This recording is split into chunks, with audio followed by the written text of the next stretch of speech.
കഴിഞ്ഞ് വീണ്ടും ഒരു 50 വർഷം കഴിഞ്ഞിട്ട് ഒരു ടെക്സ്റ്റൈൽ ഇൻഡസ്ട്രി ചെയ്യുന്ന ഒരു മനുഷ്യൻ, നെതർലാൻഡ്. പക്ഷേ പുള്ളി കച്ചവടത്തിൻ്റെ ക്വാളിറ്റി നോക്കുന്നത് കുറച്ച് ലെൻസുകളുണ്ട് പുള്ളിയുടെ കയ്യിൽ.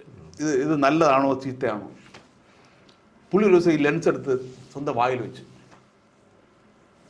എന്തൊക്കെയോ വിരുവിരാ മൂവ് ചെയ്യുന്നു.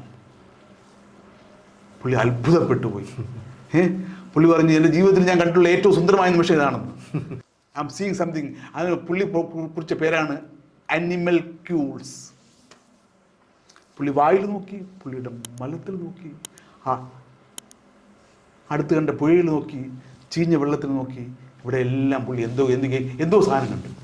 ആ സമയത്തുള്ള ശാസ്ത്രജ്ഞന്മാരടുത്തൊക്കെ പറഞ്ഞു, റോയൽ കോളേജിലൊക്കെ പോയി പുള്ളി ഒരു ലെറ്റർ കണ്ടൊക്കെ എഴുതി, ഞാൻ അത് എന്തൊക്കെ കാണുന്നു, നിങ്ങളെല്ലാം കൂടെ നോക്കി കണ്ടുപിടിക്കുക. പറഞ്ഞു, നിങ്ങൾക്ക് വട്ടാണെന്നോ? നമ്മളെ സൂക്ഷ്മ നയനങ്ങൾ കൊണ്ട് കാണാൻ പറ്റാത്ത കുറേ സാധനങ്ങൾ നമുക്ക് ചുറ്റും ഉണ്ട്, നമുക്കുള്ളിലുമുണ്ട് എന്ന് ആദ്യമായി പറയുന്നത്. പുള്ളിയുടെ പേര് ആൻ്റണി വാൻ ലെവൻ ഹൂക്ക്. പുള്ളിക്ക് ഒരു നോബൽ പ്രൈസും കിട്ടിയില്ല.